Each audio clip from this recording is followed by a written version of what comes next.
नमस्कार, स्वागत आहे तुमचं अनुपमाज ब्लॉगमध्ये। तर उद्या आहे पिठोरी अमावस्या आणि त्याचबरोबर पोळासुद्धा। तर पोळ्याला सगळीकडे काय बैलाला गाईला आंघोळ छान आंघोळ घातल्या जाते, त्यांना सजवलं जातं, त्यांना गोडधोड खाऊ घातलं जातं आणि त्यांना छान गावभर फिरवलं जातं, त्यांची पूजा केली जाते। त्यांचं ऋण व्यक्त करण्याचा हा दिवस आहे। आणि त्यानंतर अमावस्या। तर अमावस्या हे म्हणजे अशी तिथी आहे की इच्छापूर्तीचा दिवस, लक्ष्मी प्राप्तीचा दिवस, पितरांच्या मुक्तीचा दिवस।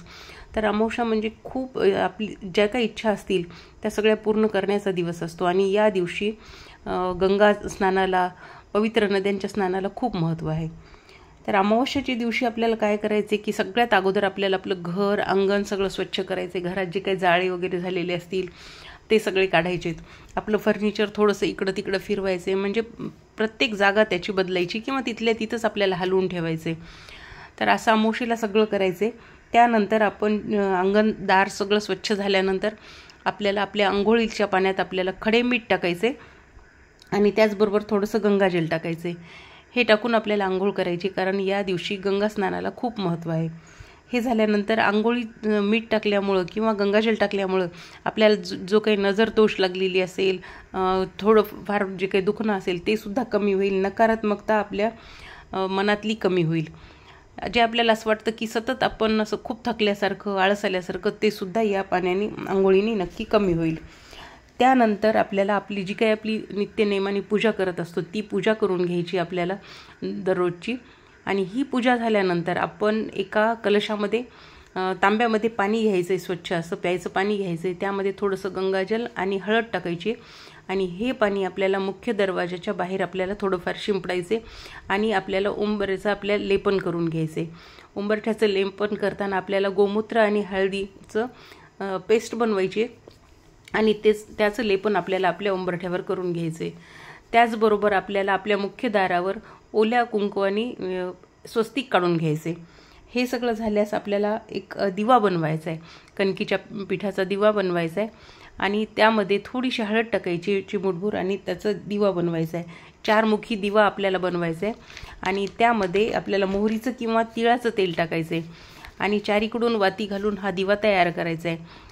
दिवा तयार झाल्यानंतर त्यात थोडीशी पिवळी मोहरी किंवा काळे तीळ टाकायचे, दोन्ही पण टाकलं तरी अजून चांगलं। हे दोन्ही टाकून घ्यायचे आणि दिव्याला आपल्याला आसन द्यायचे। म्हणजे आपल्याला काय करायचं, एक प्लेट घ्यायची आणि प्लेटमध्ये थोडे तांदूळ टाकून त्यावर आपल्याला हा दिवा ठेवायचा आहे आणि हा दिवा आपल्याला प्लेट सगळं घेऊन आपल्या मुख्य दारावर, जिथं आपण हळदीचं लेपन केलं आता तिथं मुख्य दाराच्या उंबरठ्यावर घेऊन जायचं आहे आणि तिथं मध्यभागी हा दिवा प्रज्वलित करायचा आहे, 4 मुखी दिवा। आणि प्रज्वलित केल्यानंतर त्यामध्ये 2 काळे मिरे टाकायचे आणि त्याच्या बाजूला आपल्याला दोन्ही बाजूला स्वस्तिक काढायचे। स्वस्तिक काढताना आपल्याला त्याच्या ज्या स्वस्तिकच्या नंतर ज्या छोट्या रेषा असतात त्या पण काढायच्यात आणि मध्ये आपल्याला ते बिंदूसुद्धा द्यायचे, ठिपकेसुद्धा स्वस्तिकमध्ये द्यायचेत। हे सगळं झाल्यावर आपण दिव्याची छान हळदी कुंकू लावून पूजा करायची। त्या दोन्ही स्वस्तिकची पण हळदी कुंकू लावून फूल अर्पण करून पूजा करून घ्यायची। त्यानंतर आपल्याला एक आपल्या दाराला 5 आंब्याच्या पानाचं का असेना किंवा 11 आंब्याच्या पानाचं का असेना तोरण लावायचे, ज्यामुळे आपल्या घरात जी काही नकारात्मक शक्ती आलेली आहे ती निघून जाईल आणि सकारात्मक वातावरण तयार होईल, नकारात्मकता नष्ट होईल।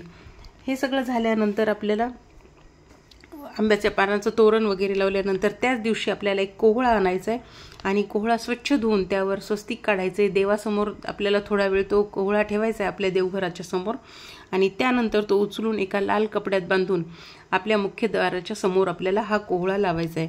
कोहळ्यामुळे सुद्धा नकारात्मक शक्ती आपल्या घरामध्ये येणार नाही, त्यामुळे हा कोहळा आपल्याला लाल कपड्यात बांधून आपल्या मुख्य द्वारावर लावायचा आहे। त्यानंतर जो आपण दिवा लावलेला आहे, 4 मुखी दिवा लावलेला आहे, तो जर शांत झालेला असेल तर तो उचलून घ्यायचा आहे, बाजूला ठेवून द्यायचा आहे आपल्याला आणि संध्याकाळी परत ज्या वेळेला आपली दिवे लागण्याची वेळ असते त्यावेळेला हा दिवा आपल्या घराच्या उजव्या साईडला आपल्याला लावायच्या, मुख्य द्वाराच्या उजव्या साईडला, म्हणजे आपण मध्ये येताना उजव्या साईडला हा दिवा लावायचा आहे। परत ते सगळं तेल वगैरे टाकून आपल्याला दिवा लावायचा आहे। हा दिवा लावल्यामुळे आपल्या पितरांना मुक्ती मिळते, अशी यामागची धारणा आहे आणि त्यांचा मार्ग त्यांना मोकळा होतो आणि ते आपल्याला खूप आशीर्वाद देतात अशी मान्यता आहे। त्यामुळे पिठोरी अमावस्येला, उद्याच्या पिठोरी अमावस्येला हा उपाय नक्की करावा, जेणेकरून आपल्या पितरांना मुक्ती मिळेल आणि आपल्याला सुद्धा छान मार्ग मिळेल।